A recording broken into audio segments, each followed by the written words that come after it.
After a long research, I finally updated my filming setup. While that included body, lens, filters and cage, I've always wanted to incorporate more of a film look. Little did I know, Dehancer stood out as the film emulator preferred by creators who inspire me. On the other hand, it felt a bit sophisticated, which made me delay purchasing while optimizing other aspects of my workflow. Eventually, I even forgot about it, but it turns out it was meant to be, as recently Dehancer offered me a collab. The timing was perfect, as I just started expanding my channel with discussions of creativity and my tools. Reading the email, I thought to myself, what an amazing opportunity, which actually had two options. 1. Creating a Dehancer tutorial, and 2. Producing a Dehancer review, which I actually opted for. Dehancer emphasized they wanted me to be completely honest, which required researching and tinkering with the plugin, so in this one, I'll cover my favorite features after a week of doing so. Keep in mind I'm not a professional colorist, but a creator creating things appealing to me and hopefully you. I also have plenty of content on philosophy, psychology and stuff of that nature. So stick around if that sounds interesting, and if it doesn't, don't. Installation.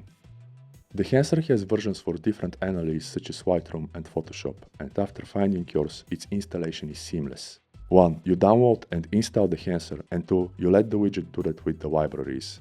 Dehancer is an effect best applied to adjustment layers. I film everything in C-Log 3 Rec 709, for which Dehancer recently released picture profiles supporting the R6 Mark II and R7. And this brings us to its first step, input. For source, you select choose camera, and for camera, your model and picture profile, which already makes the footage look so much better. What? Below input is Dehancer's WOT tab. Resembling Premiere's, this includes exposure, temperature, and tint or magenta and green shift. Finding them slightly more accurate and intuitive, I actually appreciate those a lot. Film emulation. Dehancer's main feature is film emulation, but why would want to emulate film in the first place? Actually, using film is much more expensive and challenging. It offers richer, denser, and more natural colors with vibrant skin tones many prefer. And with Dehancer, you get similar value with any mirrorless. In fact, it has countless film stocks, which can be overwhelming, so experimentation is key. The default setting is Codec Vision 250D, in which, if I'm not mistaken, this stands for daylight. Truth be told, this actually looks pretty decent on my footage, excluding its white green tint, and otherwise I like Cine Steel 50, Codec Gold 200, Codec Supra 100, and Codec Color Plus 200. While I'm sure I'll find more of those with time, I'm open to suggestions. Film compression. Film compression creates several changes you might not notice at first. One is softening the image and preventing blown out highlights, although it won't make up for things like blown out sky. Halation. Mentioning softening the image, my favorite lens is the 18-35 Sigma, which can be too clinical. This is where a promised filter comes into play. It keeps the image sharp while adding halos around bright whites, which is called halation. Previously, we needed different diffusion filters to get the right amount. Now, thanks to Dehancer, a single 1.8 seems sufficient, as you can add more halation through the plugin. You can also get a slight red glare in skin tones and whites, which is unique to film. Film print.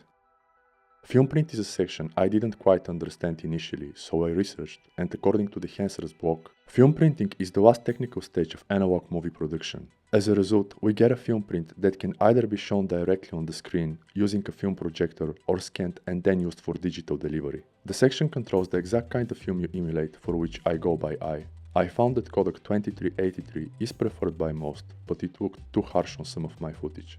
Let me know what you think. Conclusion. I often stress the value of running your creative process through the four Kabbalistic worlds. Ideas, systems, and actions are all crucial, yet tools can either make or break it.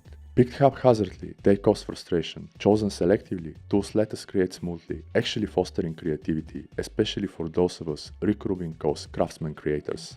After a single week of using it, I'm already inspired to add more cinematic shots to all my content and step up my game. Also to shoot more and grade it with Dehancer as it becomes essential. Sure, it has a learning curve, but that's well worth it as it provides countless options to convey the feeling you want.